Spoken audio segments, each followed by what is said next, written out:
ضرورت نہیں ناخداؤں کی مجھ کو، ضرورت نہیں ناخداؤں کی مجھ کو، سفینہ سپرد خدا کر رہا ہوں۔ خدایا مجھے کامیابی عطا کر، تیرے نام سے ابتدا کر رہا ہوں۔ نحمدہ ونصلی ونسلم علی رسولہ الکریم، اما بعد۔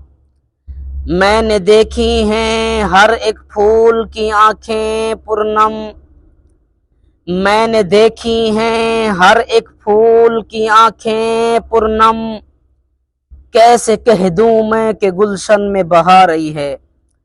صدر ذی حشم، حاضرین محترم، ایسا موضوع جو میرے دل کے کسی گوشے میں سلگتی ہوئی چنگاری کو ہوا دی، جو ہے حصول پاکستان اور اس کے مقاصد۔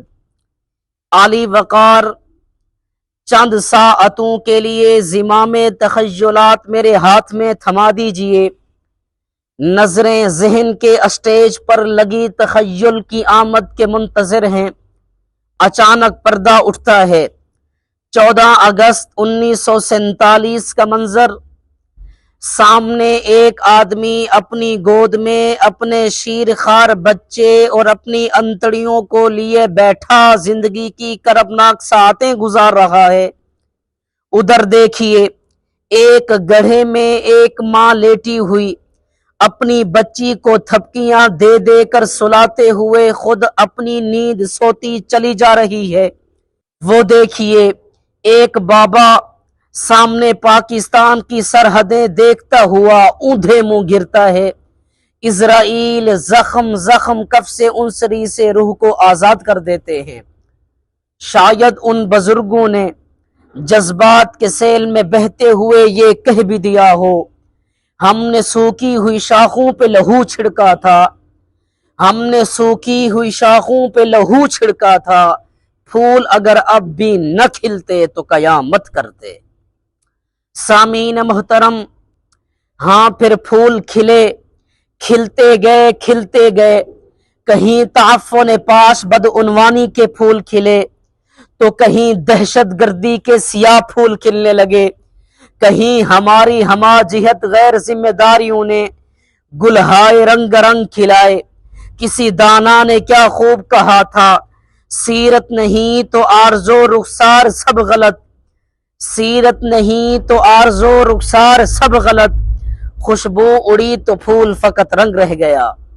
سامعین محترم، شاید وہ صحیفہ جس پہ حصول پاکستان کے مقاصد لکھے تھے کسی کار گمنامی کی نظر ہو گیا۔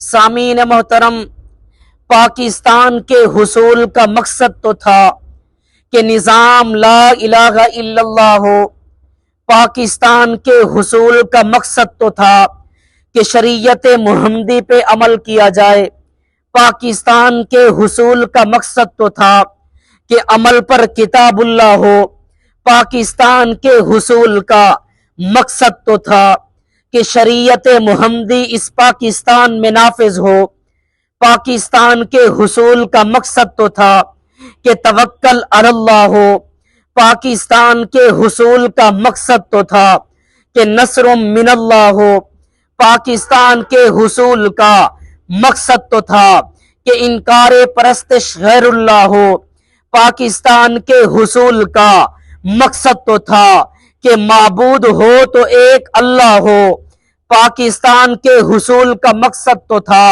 کہ کعبہ ہو تو بیت اللہ ہو۔ عالی وقار، افسوس سے کہنا پڑتا ہے، وائے ناکامی متاع کارواں جاتا رہا، وائے ناکامی متاع کارواں جاتا رہا، کارواں کے دل سے احساس زیاں جاتا رہا، یا یوں کہیے ہم کون ہیں کیا ہیں بخدا یاد نہیں، ہم کون ہیں کیا ہیں بخدا یاد نہیں، اپنے اسلاف کی کوئی بھی ادا یاد نہیں، ہیں اگر یاد تو کافر کے ترانے اب تک، ہیں اگر یاد تو کافر کے ترانے اب تک، ہاں نہیں یاد تو کعبہ کی صدا یاد نہیں۔ السلام علیکم۔